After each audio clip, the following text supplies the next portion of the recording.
Bom dia, pessoal. Bom dia a todo mundo. Prazer em estar aqui. Vou começar, então. Meu tema é saúde baseada em valor, uma revisão de conceito e perspectivas das operadoras de saúde no panorama brasileiro. Passando aqui rapidamente pela agenda, eu vou iniciar falando sobre a introdução do tema, passando ali pela revisão teórica, que é dividida em duas grandes partes, o contexto do sistema de saúde brasileiro, que é muito importante de ser entendido aqui, e o próprio conceito da saúde baseada em valor. Vou falar rapidamente sobre a metodologia, os resultados de discussão e a conclusão. Bom, iniciando aqui com a introdução, né? O objetivo do estudo é trazer o recorte do VBHC para o contexto brasileiro e levantar as oportunidades e desafios da sua aplicação. E, em resumo, o que é isso, né? A ideia desse texto, né, desse estudo, é justamente, né, revisar o conceito do VBHC, entender a que ele se propõe, como ele se propõe, e, a partir disso, né, sumarizar os principais pontos para entender o panorama brasileiro da saúde suplementar sobre esses aspectos, né, esses principais aspectos, e pensando principalmente ali com foco na operadora de saúde. A metodologia utilizada foi de pesquisa qualitativa com uso de entrevistas semi-estruturadas para que fosse coletada análise de dados. Após isso, foi feita uma análise e síntese desses resultados e, no final, uma proposta de solução pensando aí nos desafios e perspectivas para as operadoras. Em relação à justificativa e à importância desse trabalho, né, eu trouxe aí um dado da CNN atual desse ano, do prejuízo de 10,7 milhões de reais em 2022 para as operadoras de plano, que esse é um reflexo muito da questão da sustentabilidade financeira do setor mesmo, né? Porque desde os anos 2000 tem sido muito discutido tanto a questão da sustentabilidade quanto a questão da inflação em custo do sistema de saúde, que é basicamente uma crescente de custos muito grande, sem a perspectiva de melhoria na qualidade dos serviços, que também é um ponto muito importante aqui nessa crise do sistema de saúde. E o VBHC ele surge exatamente nesse contexto, para trabalhar com esses pontos, né, e fazer sugestões em cima disso. Entrando um pouquinho aqui na revisão teórica, sobre o contexto do sistema de saúde brasileiro, alguns números gerais que dão uma noção desse contexto. Atualmente, né, a gente tem aí cerca de 40% da população adulta brasileira com pelo menos uma doença crônica. Você tem um crescimento de 31,9% acumulado da despesa com saúde na última década, de acordo com os dados do Tesouro Nacional. E à direita eu coloquei a imagem aqui da pirâmide etária, que compara os dados de 2012, que é essa barra mais escura, com de 2021, que é essa barra mais clara, que indica essa tendência, né, mundial e que também está acontecendo no Brasil de envelhecimento populacional. Isso é muito importante justamente porque esse cenário ele vai tornar mais difícil ainda, né, a sustentabilidade da saúde caso não sejam feitas mudanças, porque você tem uma população mais crônica, mais envelhecida, que vai demandar mais assistência, que vai demandar mais cuidado em saúde. Isso necessariamente vai trazer mais custos, vai exigir mais qualidade, e isso pode tornar o cenário cada vez mais difícil, né, de ser sustentável e de entregar qualidade de vida para essas pessoas e de se manter. Bom, para além disso, né, indo um pouco mais aqui no detalhe, eu trouxe essa cadeia de valor da saúde suplementar do relatório do INSPER de 2016, porque é muito importante a gente ter essa visão, né, do quão complexo é o sistema assistencial, quantos agentes que tem envolvidos, quantos agentes regulatórios, porque é muito regulado. Você tem aí o fluxo azul, que é as setinhas azuis, que é o fluxo de serviço, né, a assistência, e o fluxo financeiro, que são as setas verdes. E é muito interessante você ver o papel central que a operadora de plano de saúde ela tem, que ela fica bem no meio dessa cadeia, com acesso tanto à jornada do paciente quanto aos prestadores de serviço. E justamente por conta disso, né, o foco desse trabalho são as operadoras de plano. E é muito importante para a gente entender o contexto do sistema de saúde, justamente porque o VBHC ele surge nos Estados Unidos. E para a gente entender, né, quais são as aplicabilidades dele no Brasil. Entrando agora um pouco mais a fundo, né, no VBHC. Ele foi um conceito trazido principalmente pelo Porter, ele surge nos Estados Unidos ali nos anos 2000. O problema central que ele traz, né, que ele delimita, são os objetivos divergentes entre os atores, que seria basicamente, né, um desalinhamento de ações em que cada ator, né, a operadora de saúde, ela busca pelo pela redução de custo, por diminuir a quantidade de assistência, pela eficiência, enquanto os hospitais e os provedores, eles buscam ali por aumentar, né, a quantidade de serviço, por tentar trazer mais tecnologia, mesmo que não que o paciente ele não sinta tanto aquilo, e o paciente ele quer ser bem tratado, né, ele quer resolver o problema dele. E cada um está indo para um lado, e isso traz uma ineficiência muito grande para o setor. Essa questão desses objetivos divergentes traz problemas de desenvolvimento, de inovação, de melhoria incremental. E o foco do VBHC é unificar todos esses agentes em torno de um único objetivo, que é a entrega de valor ao paciente. O VBHC ele tem alguns pilares, né, e eu vou falar um pouquinho mais sobre eles, que é basicamente essa figura, né, que eu fiz a partir da revisão teórica, da leitura dos artigos. O primeiro pilar é a qualidade, que é um problema, né, no sistema assistencial, que eu subdividi em duas partes. A primeira é o conceito de valor, né? O Porter ele traz ali valor como resultado de saúde obtido pelo paciente sobre custo. Então, não é o foco só em custo, né? Só em diminuir o custo, só em aumentar o lucro. Tem que se ter uma atenção ao paciente, à qualidade assistencial, para que a eficiência do sistema como um todo ela seja melhorada. Para além disso, né, a gente tem ali um foco também, uma questão da medição de resultados, porque os resultados na área de saúde eles são muito pouco medidos, existe um foco muito grande em se medir processo, e processo não necessariamente para o VBHC significa uma melhoria de resultados.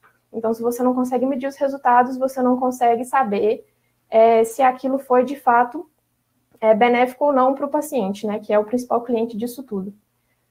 Você tem também um problema na estrutura de pagamento e custos, porque os sistemas de pagamento mais tradicionais, que são o fee-for-service e o capitation, que pagam por quantidade de serviços e por pessoa, né, eles não necessariamente incentivam melhores desfechos, né, melhores resultados. Isso é um problema muito grande, porque tem incentivo ao desperdício, à redundância de eventos, e isso é um dos grandes pilares assim, da ineficiência, né, do sistema de saúde. E o VBHC, ele traz como sugestões, né, como métodos alternativos de pagamento, o Pay for Performance, que é um pagamento por performance, né, baseado nos indicadores de performance pré-definidos, e o Bundled Payments, que é trazido principalmente ali pelo Porter, que é um pagamento agrupado por um grupo de pessoas com condições específicas, por exemplo, um grupo de pessoas com diabetes, e você paga a partir dos resultados tidos por aquele grupo de pessoas. Uma outra questão aqui são os custos. O VBHC ele mapeia, né, principalmente ali nos Estados Unidos, que existe uma medição de custos muito departamentalista, então cada departamento ele vai transferindo os custos e a responsabilidade de um para o outro, ninguém é responsável por aquele paciente, e isso traz uma fragmentação da jornada do paciente muito grande. Para além disso, né, na implementação prática, que é esse terceiro e último elo, a gente tem alguns frameworks que são alguns passo a passo, né, de direcionamento de como implementar o VBHC, e também alguns desafios da prática, né, porque o VBHC na prática, ele se comporta de maneira diferente. Então, por exemplo, eu identifiquei ali que existe não é uma melhoria rápida, não existe uma tendência de mudança rápida, é uma melhoria que ela é incremental e que ela é lenta, porque o setor de saúde ele é muito tradicional. Existe também uma dificuldade com dados, desde a identificação até a disponibilização desses dados, né, nas bases, e uma dificuldade em identificar o que é valor para o paciente. Esses são alguns dos pontos principais. Falando agora da metodologia, foi utilizada de pesquisa qualitativa para ser feita esse trabalho. O levantamento teórico ele foi feito inicialmente na base da Scopus, em que foram testadas e avaliadas 5 expressões, né, utilizando filtros diferentes, expressões diferentes. Foi selecionada a opção que tinha mais centralidade, né, de discussão no core do VBHC. Algumas referências extras complementares também foram necessárias e foram sendo agregadas ao longo do caminho. Para levantamento de informações foram feitas entrevistas semi-estruturadas com especialistas da saúde suplementar, né, seja tanto especialistas ali desde uma parte mais gerencial até uma parte ali mais de projeto, até uma parte de experiência do cliente, até mesmo área acadêmica. A média de experiência desses entrevistados foi de 10 anos. Essa atuação mista, né, na área de saúde que eu comentei, e o roteiro de entrevistas ele foi feito a partir do levantamento teórico. A análise e a síntese foi feita dessas entrevistas a partir das transcrições e utilizando, né, da síntese do levantamento teórico, foi feita uma proposta de agenda e a conclusão.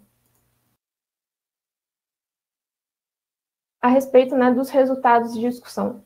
O primeiro ponto, que é sobre qualidade, né, retomando ali o principal pilar do VBHC, os entrevistados eles apontaram, né, que é necessário complementar essa ideia de valor somente como resultado de saúde por custo. Então, eles trazem alguns outros pontos principais que, além do resultado clínico e do custo, também levam em consideração a experiência do cliente, a pertinência do tratamento, que é a indicação daquele tratamento, né, a qualidade de vida que o paciente consegue, o acesso certo e oportuno. E é muito importante aqui a gente ver, a gente perceber que, por mais que, né, essa complementariedade ela se mostrou necessária, ainda assim, tudo isso gira muito em torno do paciente, né? E é justamente isso que o entrevistado 2 ele traz aqui, que fica claro que a gente precisa ouvir o paciente, cada paciente com as suas condições. Bom, para além disso, um ponto que foi muito trazido aqui, muito trazido mesmo pelos entrevistados, foi a questão da medição de resultados, que para as operadoras de saúde no sistema brasileiro ele é um desafio muito grande. São principalmente três pontos, né? A primeira é a definição dos indicadores e a medição sistemática de dados. Existe uma dificuldade natural em se definir os indicadores por conta da intangibilidade, da dificuldade de se mensurar esses indicadores na área da saúde, por exemplo, medição de dor, de desconforto, até mesmo em questão da complexidade do tratamento de saúde. Essa medição sistemática de dados ela é um problema porque existe uma falta de incentivo financeiro, então se os hospitais eles não são pagos por resultado, então por que eles vão medir, né? Para além disso, existe um desafio muito grande de interoperabilidade de dados, porque o Brasil ele não tem um banco de dados comum, uma base de dados integrada. Isso se dá, e além disso, né, a gente tem um problema de incentivo diferente aos agentes, que cada agente ele tem uma base de custos muito, muito específica, uma base de quantidades, enfim, e esses dados eles não se conversam, não existe uma base de dados em comum. Além disso, você tem uma falta de contínuo assistencial, que é justamente essa jornada fragmentada do paciente, né? Que o paciente, para ele conseguir ser tratado, ele vai ali em vários prestadores, vários médicos, várias clínicas, e isso faz com que os dados eles fiquem extremamente pulverizados. Ademais, a gente também tem um problema, uma questão a respeito da medição dos demais indicadores, né? Porque os entrevistados eles apontaram que é necessário medir processo, que o processo ele dá muitas informações, e que, além disso, também é necessário medir a estrutura, né, que são os recursos que são utilizados. E que, sem isso, né, sem essa tríade de processo, estrutura e resultado, você não consegue tomar decisões tão acertadas assim. Falando agora sobre estrutura de pagamentos e custos, né, existe uma concordância entre os entrevistados, né, de a predominância do fee-for-service ser problemática, mas houve uma discordância a respeito do porquê. O primeiro grupo falou que o fee-for-service ele estimula o desperdício, a redundância de eventos e também algumas práticas perversas, e defendeu a adoção do pay-for-performance como modelo ideal. Já um segundo grupo falou que não existe um modelo ideal de pagamento, né, que existe um modelo que se aplica àquela situação ou não, e que fala que é melhor trabalhar desfechos em pequenas jornadas, porque mudar para o pay-for-performance ele é uma mudança muito grande, muito brusca. E também uma questão de incentivar relações de confiança, né? Usar dessas relações de confiança entre as prestadoras e as operadoras para que se seja feita essa mudança. Em relação aos custos, foi apontado que não existe um problema na questão departamental, igual existe nos Estados Unidos, e que o problema maior é desperdício no sistema. E que existe uma dificuldade também natural em se controlar o custo e efetividade por conta da pulverização, da heterogeneidade, né, dos tratamentos, e essa falta de uma linha lógica de tratamento, né, dessa jornada assistencial, que torna medir os custos tão difícil quanto medir os resultados. A respeito aqui da implementação prática, o ponto mais trazido como desafio no cenário brasileiro é o cenário de dados, porque não existe um movimento atual, nem da parte pública, nem da parte privada, né, de trabalhar com essa interoperabilidade de dados. Existe um baixo incentivo à medição, justamente por conta do pouco incentivo financeiro. Existe um problema muito grande de cultura, também, em relação ali à formação médica, que não enxerga, que de acordo com os entrevistados, né, ele não enxerga processo, ele trata a doença, ele não trata do paciente. E uma cultura também em relação ao próprio status do médico, né? A como ele toma as próprias decisões e como isso pode ser prejudicial ali na hora da cooperação. que é necessária para a jornada do paciente, enfim. Tem uma questão judicial também que é muito forte, que fomenta os médicos a, né, fazer mais testes, fazer mais exames e levar mais desperdício. Existe um problema de estrutura, que o entrevistado 3, ele resume muito bem, que é quando você não tem uma estrutura mínima, né, para garantir o VBHC, quando você não tem um controle das ações você está praticando, você acaba criando muito mais. Então, o VBHC, quando ele não tem uma estrutura mínima, ele pode ser mais maléfico do que benéfico. Para além disso, a gente tem os problemas de complexidade da forma de pagamento, que também é muito natural, e de difusão do conhecimento do VBHC e pouca abordagem prática. Bom, em cima disso, desses principais pontos, eu fiz uma proposta de agenda. Essas propostas, elas conversam um pouco entre si. Então, por exemplo, o incentivo financeiro extra, né, seria reduzir um pouco o fee for service para dar um incentivo financeiro extra, conforme remuneração por desfecho, né, praticada em nichos específicos, ou seja, como, por exemplo, um grupo de pacientes com diabetes ou um grupo de pacientes com condições crônicas, para que se comece essa mudança estrutural, essa mudança de cultura e, além disso, para aprendizagem e para inovação. E isso pode levar aí a um novo serviço, né, que seria um novo plano de saúde individual específico para um nicho de pacientes. Para além disso, né, eu propus aí tentativa de cooperação entre operadores e prestadores para compartilhar indicadores, dados e resultados, que é muito importante porque atualmente, né, existe quase uma cegueira, né, da jornada do paciente, e essa cooperação ela é muito necessária porque o prestador ele precisa de passar para o operador essas informações. Em relação à interoperabilidade, né, que é um problema muito grande, no mundo ideal, teria-se uma iniciativa pública, né, de criar um banco de dados comum, a semelhança do que existe nos Estados Unidos para pacientes com problemas renais. Mas, para além disso, né, é possível fazer uma parceria da operadora com uma health tech especializada em banco de dados, já existem essas health techs, para fazer uma integração entre os bancos de dados ali das principais prestadoras de serviço e os dados da operadora, para que seja possível, né, mapear melhor a jornada do paciente.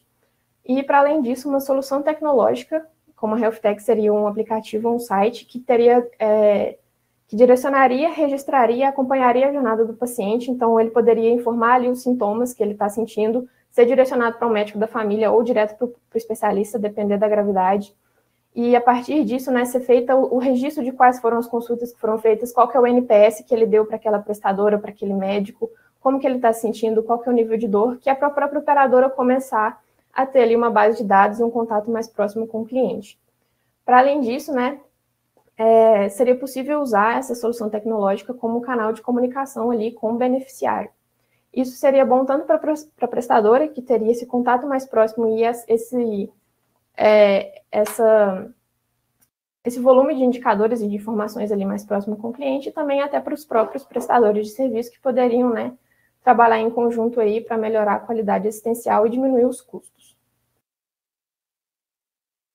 Passando agora para a conclusão, esse trabalho ele buscou compreender as principais características, propostas e desafios das práticas do VBHC no contexto brasileiro, e isso foi concluído porque foi possível mapear, né, os principais desafios, as principais oportunidades, a questão ali da priorização, né, do que são os principais problemas dentro do contexto brasileiro. O estudo ele possui algumas limitações. O número de pessoas entrevistadas foi de 6, porque por conta de agenda também, por conta das pessoas e de acesso a essas pessoas, a variedade de empresas foi um pouco baixa, porque assim, seria necessário talvez ali trazer mais alguns tipos de empresa para trazer mais perspectivas para dentro. E falta também um estudo relevante sobre o VBHC na prática no Brasil. Então, isso seria muito interessante, né, ter esse tipo de estudo para ajudar a fomentar e a basear, né, a proposta de agenda, enfim. Sugestão de trabalhos futuros aqui é estudar mais a fundo o fluxo de informações dentro do sistema de saúde, que é justamente esse sistema de indicador, que é um ponto muito importante. A possibilidade de novos sistemas de pagamento, né, então testar aí, ver um estudo de caso, algo do tipo, e trabalhar também, entender melhor a relação de confiança entre os atores, para entender quais tipos de inovação podem surgir disso. E, bom, é isso.